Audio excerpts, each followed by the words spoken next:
Support for the Bittersweet Life comes from HarperCollins, presenting The Angel of Rome by Jess Walter, a stunning collection of tender and brilliant stories about the moments when life changes you, for the better or the worse.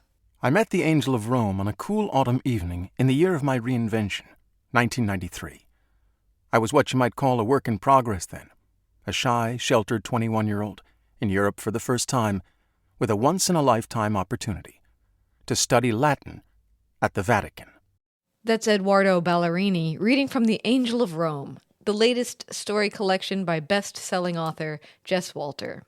A starred Kirkus review says that you should prepare for delight. And you should. The Angel of Rome by National Book Award finalist Jess Walter. Available now wherever books or audiobooks are sold.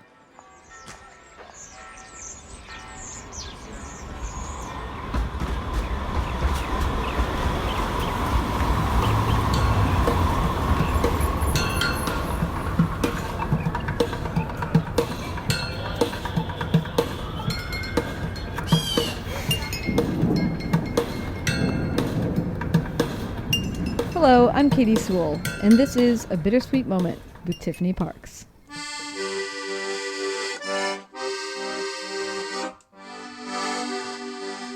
Hello and welcome to The Bittersweet Life. I'm Tiffany Parks, and this is your midweek Bittersweet Moment. If you listened to Monday's episode, you got to hear not only about some of Rome's most spectacular fountains, but also you got to hear some excerpts from Ottorino Respighi's beautiful The Fountains of Rome tone poem. So I hope you enjoyed that episode, and I thought I would take the excuse to talk a little bit more about Rome's fountains today, and particularly the fountains that you might not know of. Everyone knows about the Trevi Fountain, the Fountain of Four Rivers in Piazza Navona, and the Fontanone up on Gianicolo Hill. But there are several smaller fountains in the city that are really noteworthy and worth the time to seek out if you're in the area. Now, obviously, if you know me, you know I'm not going to be able to avoid talking about my personal favorite fountain in Rome, and a lot of people's actually, the Turtle Fountain in Piazza Mattei. If you've read my book, you know that it is based around this fountain. It was inspired by the legend behind this fountain, which I won't go into today. But suffice to say that in this very small square, hidden in the area just outside the Jewish ghetto in Rome, you will find the Turtle Fountain by Giacomo della Porta, built in 1588. And I mean, it's just adorable. It's small, but not tiny, like some of the fountains that I'll be talking about in a minute. It has an upper and a lower basin. It has 4 young bronze youths who are riding on very tiny dolphins and reaching up and pushing turtles into the upper basin. And it's hard not to love it when you see it, because it's just so delicate and so elegant and so whimsical and just the perfect size for the area that it sits in. So I would seek it out simply for its beauty and its elegance.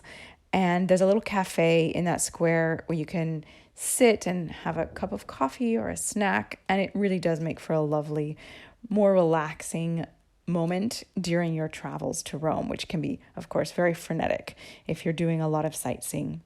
Another small fountain that a lot of people miss is the Fountain of the Bees, which is on Via Veneto. It's at the very base of Via Veneto, so basically right across the street from Piazza Barberini. So if you've been to Piazza Barberini, of course, you've seen the Fountain of the Triton. We talk about this in Monday's episode. It's one of the 4 fountains that Respighi was inspired by to write his tone poem.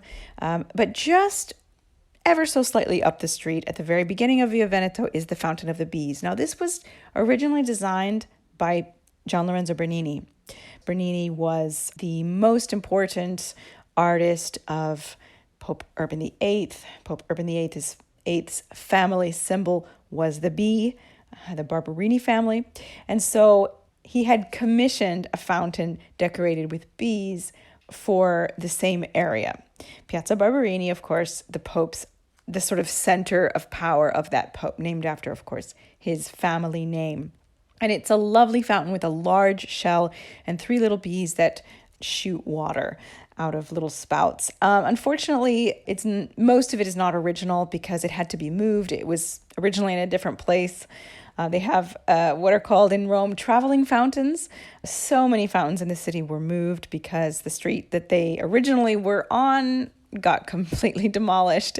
They would have the foresight to not destroy the fountain, but to move it. But sometimes the fountains got so damaged in the move that they had to be almost completely redone. And that was the case, unfortunately, with the Fountain of the Bees. So most of it actually dates to the early 20th century, although the design is Bernini's. Now, a fountain that Katie actually hates is the fountain of the Mascarone, the big mask fountain. This can be found on Via Giulia at the corner of Via del Mascarone, of course, named after the fountain. And basically what it is the face of a bearded man, a long-haired bearded man, which Katie and her husband Derek think looks a little bit like an ugly Jesus. I can get behind that, but I love it nevertheless. I think it's very striking. These faces, it's an ancient Roman face that was basically used as a drain cover. Oftentimes in ancient Rome, there would be decorative drain covers, which would have some kind of a face or a mouth that the water would come out of at the end of the drain. That's what the mouth of truth is, a very enormous one. But so is this. So you can find it incorporated into a fountain that was made out of, the basin of which was made out of an ancient sarcophagus. Now, in this small square of Piazza di San Simione, also generally called Piazzetta di San Simione because it's so small, there is a very simple fountain. There's really nothing particular about it, and I can't tell you when it was built or who designed it because it's just one of those simple fountains that consists of nothing more than a lower basin and then an upper basin that spills over into the lower one. It's not that this fountain is particularly lovely. It's the whole insieme, as they would say in Italian, the whole togetherness of the area, this very small square that is located along Via dei Coronari. There are no churches in the square. There's just a couple of shops and a couple of restaurants and this lovely little fountain. It's so small. It's so quaint. Sometimes there's 1 or 2 artists selling their art there, but it's never full of people, just a couple of people wandering through. It's really one of the most quaint and characteristic corners of the city. Now, in Piazza Farnese, which of course is a very large piazza, a very famous piazza, there are 2 fountains that you may have seen, you may have noticed. They're not the kind of fountains that go unnoticed like so many of the other smaller ones because they're quite large, but they are interesting enough that I wanted to mention them here. They're on either side of the square. They're enormous bathtubs, absolutely oversized bathtubs. And they come from the Baths of Caracalla. Now, whether they were actually used as true bathtubs that people would have bathed in, you could probably fit about 10 or 15 people at a time in them. That's how big they are. Or whether they were just used for decoration, I don't know. But they're really just absolutely spectacular. And they've been added to, of course, when they were turned into fountains by the Farnese family. They had the family symbol, the fleur-de-lis, added. They're really beautiful and very worth a visit down. If you're in Campo di Fiori, which is just 1 square over, take the time to walk down to Piazza Farnese and see these amazing fountains. Now, there's another fountain that's not particularly visually exciting, but its history is, this is the Fountain of the Senate, so called because it happens to be right behind the Senate building, or Palazzo Madama. And it's located specifically on Via dei Staderari.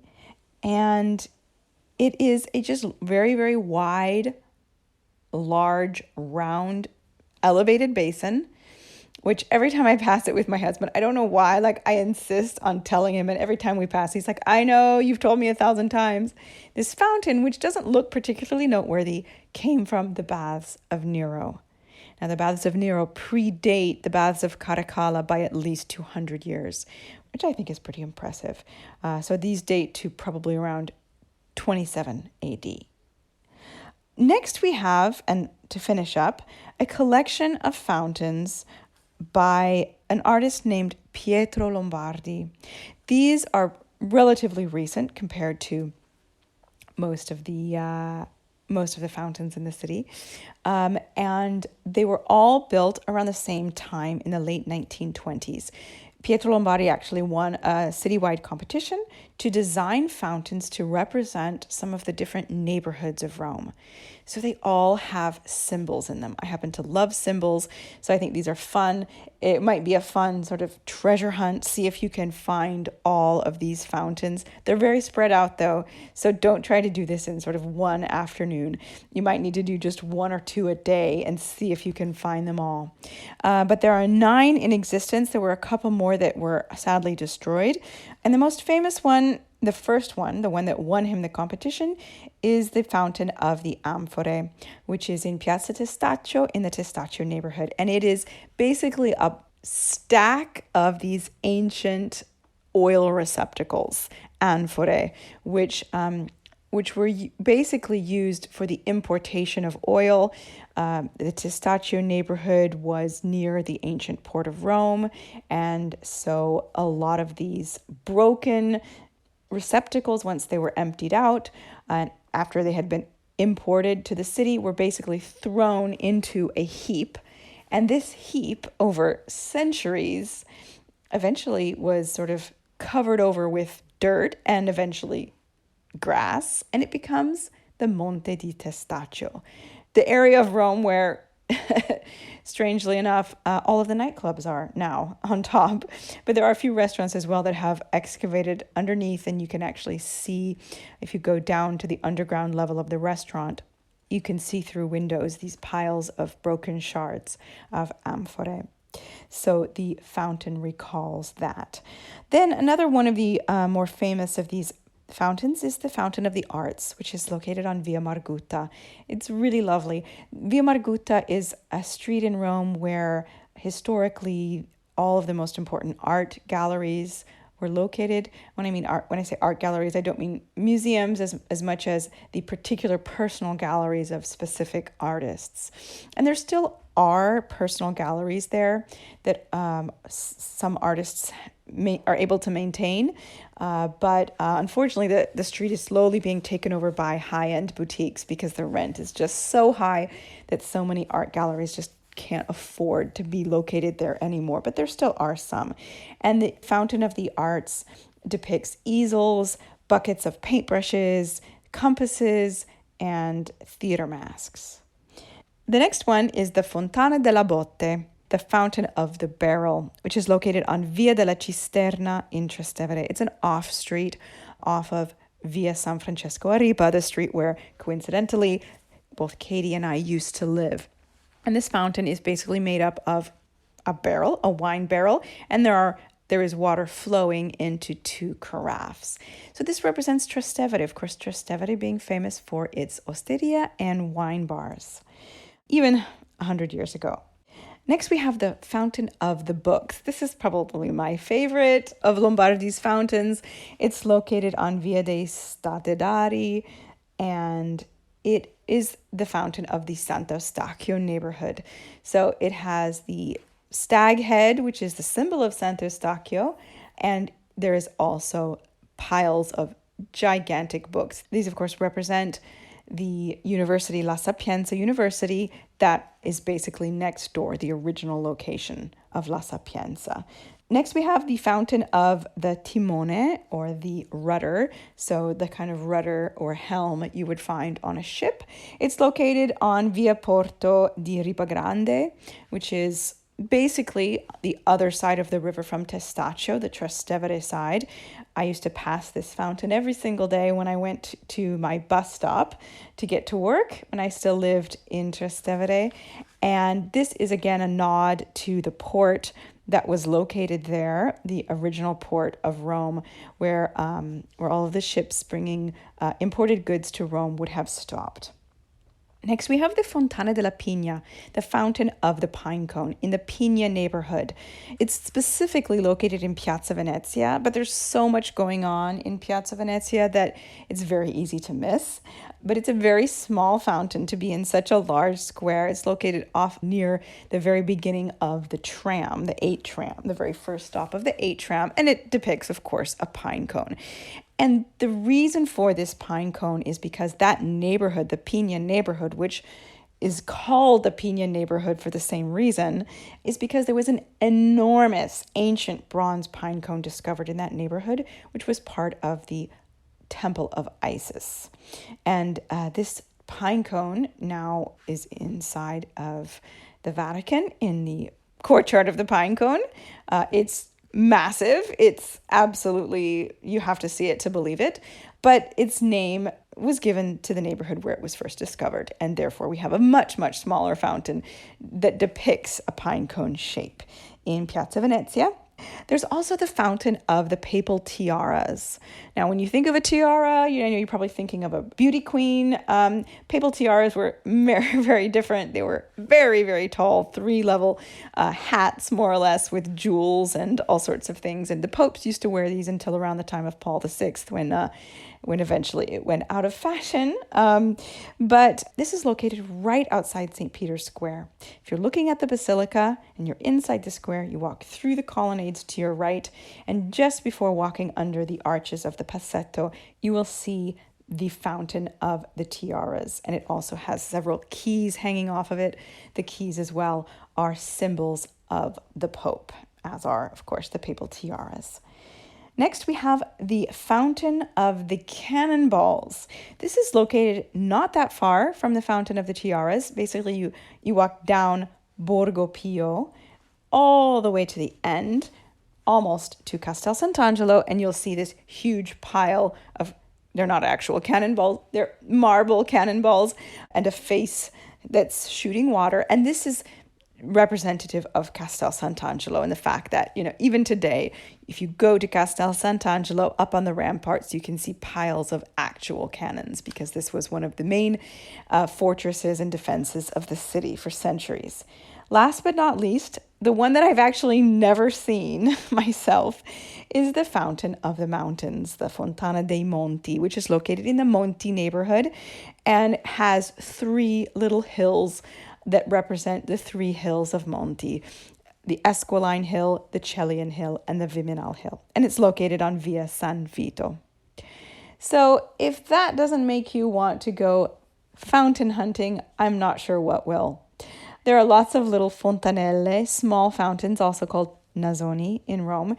They basically look like bronze fire hydrants. They're about the same size as a fire hydrant, and they have a little spout sticking out of them, and they can be found all over the city. There are probably hundreds of them in the city, and those fountains do have fresh water running from them, so you can be sure that you're going to get clean and healthy water there. It's actually also cold in the summer, and most people think it's tasty. I don't think it's bad for being fire hydrant water, basically. So you can fill up your water bottle with that, or just plug the spigot and water will shoot out the top so you can take a sip directly from it. I hope you've enjoyed this bittersweet moment. Join us again. Bye. The Bittersweet Life is produced and edited by me, Katie Sewell. My co-host is Tiffany Parks. If Rome is in your travel plans, be sure to arrange a historical tour with Tiffany. To set it up, send us a note through the Contact Us page at thebittersweetlife.net. Also, you could sponsor this show and reach thousands of engaged thinkers and travel lovers all over the world. Send us a note at thebittersweetlife.net to get the conversation started. Our logo is designed by Jody Rick at the Lost Laboratory, web help from Drew Atkins. And this show continues when listeners support it. Tell a friend to subscribe. Write us a review. And like you would with any other art you appreciate, tip your podcaster. Don't steal the tea. Find ways to toss a donation in the hat at thebittersweetlife.net. Thank you.